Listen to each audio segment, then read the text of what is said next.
This is Randy Bell with the Courier podcast, the place to come for the latest Clinton news.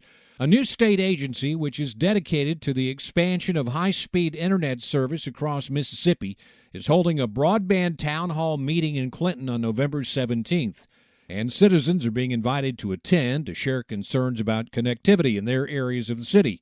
The meeting starts at 6 p.m. at the Wood Center at 111 Clinton Boulevard. We are working with the city of Clinton to find out where some problem areas in the city might be. It's Ashley Johnson, the Community Engagement Coordinator for the Broadband Expansion and Accessibility of Mississippi Office, or BEAM, as it's called. It was launched in July to coordinate efforts to improve internet service across the state. She says issues in Clinton might include who doesn't have adequate speeds on their service or who doesn't have service at all, things of that nature. You know, we're going to talk to people. We're going to need them to help us get down to the address level, who does and doesn't have service.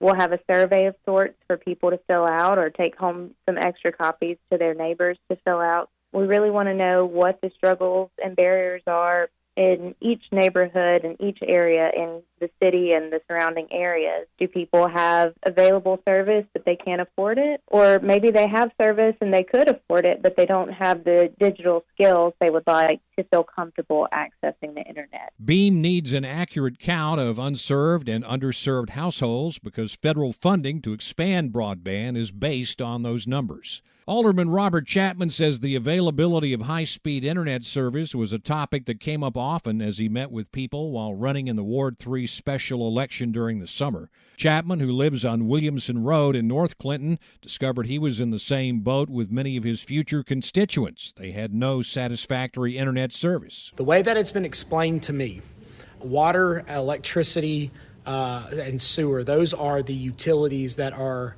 required by the municipality to the citizens. Internet is not a utility. We get internet, so technically we have internet, but we do not have high-speed broadband. I believe Clinton is about 86% covered with broadband. And in the other 14%, the companies say that there's not necessarily a quality return on investment for them to come and run fiber because there's just not necessarily a lot of homes within those broad areas on the south side and the north side of town. Chapman says the unserved 14% of Clinton is made up of many smaller areas. It's 2% here, 3% there, 4% there. But he's encouraged by the state's efforts to expand broadband. I hope that high-speed internet can get to our areas. Everybody in this town deserves it, especially after going through the last 2 years of COVID. We see how impactful it can be on our families, on our professional lives.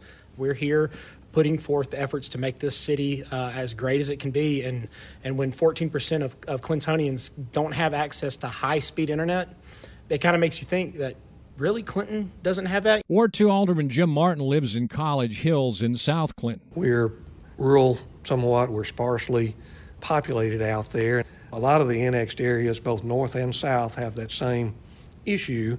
We don't have the density that meets their normal requirements for service. Martin says his area has cable service but not high-speed broadband. When all my neighbors are at home and all on the internet or watching TV too, the pull on the power source drags, and so it's limited. These days, internet service that's fast enough to keep up with increased demands is a necessity. Whether it's for entertainment, business, schools, the internet is a vital part. Without it, you're certainly limited in what you can do. He's not sure how the broadband expansion program works, but it certainly would be nice if there was some incentive to these service providers to come out there and make it work. For more information, contact BEAM at 601-359-5029 or at info@beam.ms.gov.